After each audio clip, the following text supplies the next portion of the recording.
आज जो हे चालू आहे ना की मुंबई, मग 3 वर्षात मुंबई धोक्यात नव्हती का जेव्हा इलेक्शन झालं. माझे एक मुंबईकर म्हणून मी आज जेव्हा घरातनं बाहेर पडतो ना, तर मला खरं सांगू तर मला लाज वाटते की माझी मुलं ह्या शहरात वाढणार आहेत. मी काही गोष्टी रेग्युलरली फॉलो करतो. आजचा एअर क्वालिटी इंडेक्स 183 आहे. ज्याचा आज मी भोगतोय. एक फुगा असतो की ज्याची कॅपॅसिटी एक आपण म्हणतो की तो एक पर्टिक्युलर ह्याच्यात तो फुटेल. तर जवळजवळ ह्या एका फुग्यात जवळजवळ त्याच्या 5 पट हवा भरलेली गेलेली आहे. माझा एक प्रॉब्लेम आहे की मुंबई डिकंजेस्ट कधी होणार. म्हणजे मी आता बाहेरचे लोंढे बोलतच नाही. एक मुद्दा सांगतो, विचारतो तुम्हाला. तुम्ही इतके वर्ष मुंबईत राहतायत. माझा आणि राजचा जन्म मुंबईतला आहे.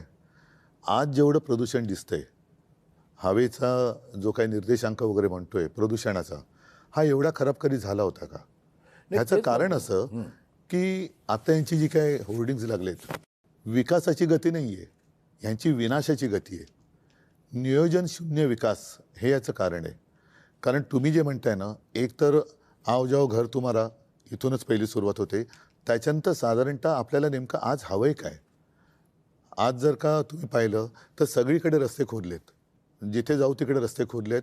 मोठमोठ्या इमारती उभ्या राहिलेल्या आहेत. विकासाच्या नावाने मेट्रो असेल, काही ठिकाणी पूल असेल, हवेत. पण ते एका वेळेला सगळं तुम्ही काढलं आहे आणि त्यावेळेला मुंबईच्या खर्चाचा ताळमेळ हा बसवला गेला पाहिजे. मी मुंबईकर म्हणून मी तुम्ही म्हणतो, आपण सगळेच मुंबईकर आहोत. तुम्ही जो कर भरता त्याच्यासमोर तुम्हाला काय मिळतं? प्रदूषण. म्हणजे विकास तुमच्याकडे काय फार मोठा रस्ता आम्ही छान केला आहे, सरळ तुमच्या घरापासून हॉस्पिटलमध्ये जातो रस्ता, याला मी विकास नाही म्हणत.